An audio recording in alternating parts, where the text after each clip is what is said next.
I'm standing here on the cliffs of Étretat in Normandy, France. They were shaped by centuries of wind and waves. And building a coaching business isn't that different. It takes persistence and patience, but don't worry, it won't take centuries. With the right habits, you'll get there a lot faster than you might think. And the right habits are important because they can make the difference between success and failure. 90 to 95% of people who try to start a health or wellness coaching business will never make enough money to make it their only source of income. Their dreams get crushed. Many go back to jobs that are unfulfilling and drain their energy. But here's the good news and what most people miss. The small percentage who do make it full-time, they're not lucky. They learned how to think and act differently. And today I'll show you the 7 habits of the most successful health professionals I've seen. This is based on the work I've done since 2018 with well over 1,000 health and wellness professionals. Many of them went on to build coaching businesses that regularly earn $10,000 to $20,000 a month, and some a lot more.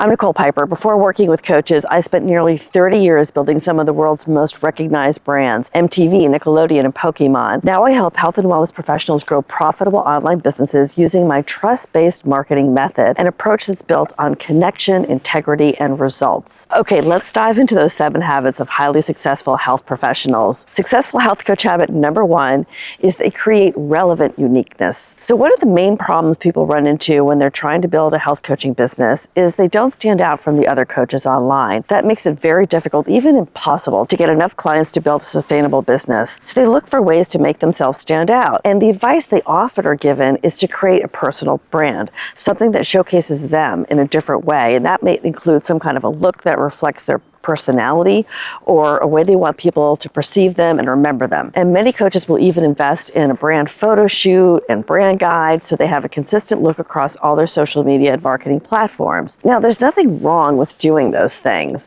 and they can serve a purpose, but they aren't going to move the needle on your business. Why? Well, because they're all about the coach. If you want to attract more clients, your uniqueness needs to be something that's relevant to your audience and the problem they have. This helps them see why you're uniquely qualified to help them. I call this relevant uniqueness. I don't really hear marketers talking about this, and it's a shame because it's extremely powerful. And at the end of the day, people don't care about your brand. They care about getting the results they want. They've probably wasted a lot of time trying different things that haven't helped. And if you've done the work to craft your relevant uniqueness, you'll help them understand why things they've tried haven't worked. It will also help them see why your approach will get them where they want to be.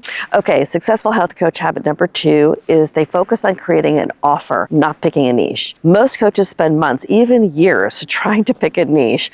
I've seen them going in circles, not able to decide. And all the while, they limp along trying to find clients. I don't know who came up with the pick a niche idea, but it's turned into marketing jargon that's thrown around like it's the holy grail, like it's the thing that will lead you to health coach heaven, when in reality, it keeps many people in health coach hell. The fact is, no one buys a niche. So spending so much time focusing on something people don't buy doesn't make any sense. Instead, put your attention on the thing people do buy, which is your offer. Do that first. Get clients, make money, then decide if you want your offer to be your niche. Now, if you'd like more detail on how to create an offer, there's a link to another video in the description that will help you. All right, now let's move on to successful health coach habit number 3, and that's successful health coaches craft messaging that's relevant to their audience. This may sound obvious, but it's one of the biggest mistakes I see. Many coaches miss the mark with their messaging because they believe they have to sell what they do. But that's rarely the case in health and wellness marketing. In most cases, people don't know why they have their problem, and they may think they do, but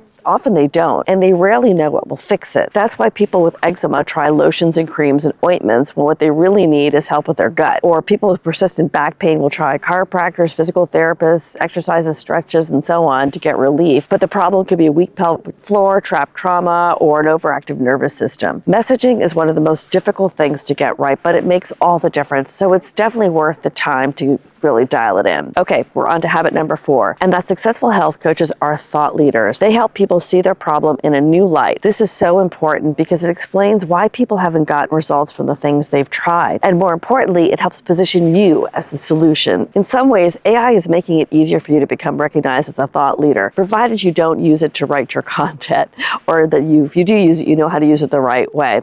Remember, AI just regurgitates what other people have already said. It's not new, so it can't help you be a thought leader. right? But since so many people are letting AI write their content, many coaches sound the same. Please don't think I'm asking you to create a groundbreaking discovery, though it would help. But thought leadership is contextual. So it might be hard to sound like a thought leader when you're in a room with a bunch of other coaches, but to your audience, your perspective could be nothing short of mind-blowing. Okay, let's move on. So successful health coach habit number 5, they show their audience why they're the obvious best choice for them. Successful health coaches don't settle for "I can help you" marketing. Instead, they want their marketing to show people why I'm the best person to help you. This is why focusing on an offer is so important, because when you're specific about what problem you solve and who you solve it for, you can be specific about why your approach is the best and why you're the best coach to help them. It will be apparent in your relevant uniqueness and your thought leadership. And here are 3 more ways you can get the "I'm the best person to help you" message across. First, you need to know all the reasons people will be resistant to working with you,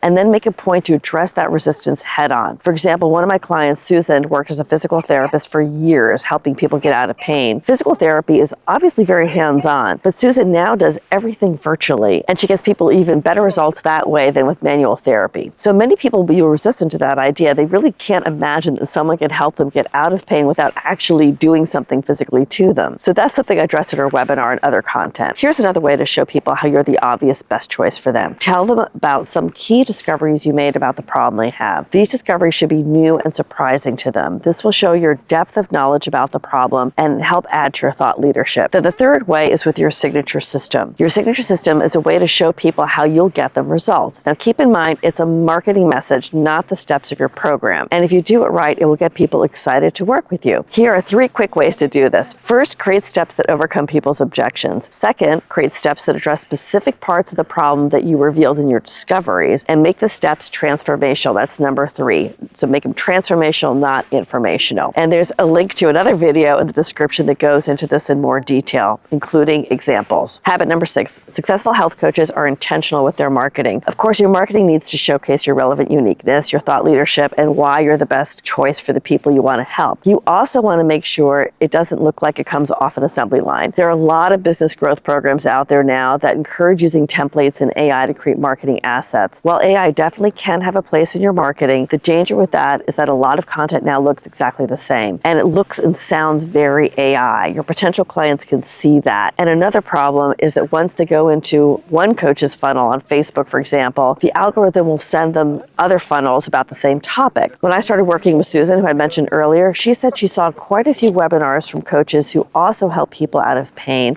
and they looked practically the same. I predict this is only going to get a lot worse. So be mindful of this when you're considering a business development or a marketing program to help you. Okay, that brings us to the final successful health coach habit, number 7, and that's they strive to build a relationship with their future clients. Relationship building has always been important, but it's even more important now. As I mentioned earlier, people are flooded with options. So coaches who put in the effort to build relationships with people convert more of them into clients. And one of the best ways successful health coaches do this is by building and nurturing their email list. That's where your marketing funnel comes into play. The 2 factors in your marketing funnel for list building are a way to get your dream client's attention, which is content or ads or whatever. And then the second is something for them to opt into, like a lead magnet of some kind. One of my favorite types of lead magnets is a webinar that invites people to book a call with the coach. The call is a way for both parties to see if it makes sense for them to work together. At first, a lot of the coaches I work with are frustrated that their webinar funnel doesn't get more people to book calls with them. Then I explain buying speed. To understand buying speed, I like to give the example of a couple of popular dating apps, because dating apps are nothing more than marketing funnels. So Tinder is known to be the place for a quick hookup. So a lot of people there aren't necessarily looking for a relationship, no judgment. Match, on the other hand, is more known for people who want to find a relationship. So Tinder's for the fast buyer, so to speak. When someone sees a profile they like, they swipe, and if there's mutual interest, they'll have a little back and forth messaging, and assuming that goes well, they'll meet, and well, you know. Slower buyers prefer Match. So Match profiles are a lot more in depth. You have to invest a lot more time into reading them, and if you like what you read, you let the person know you want to match with them. Once you're matched, you'll message back and forth for a bit. Then if that goes well, you progress to a phone call, and then you might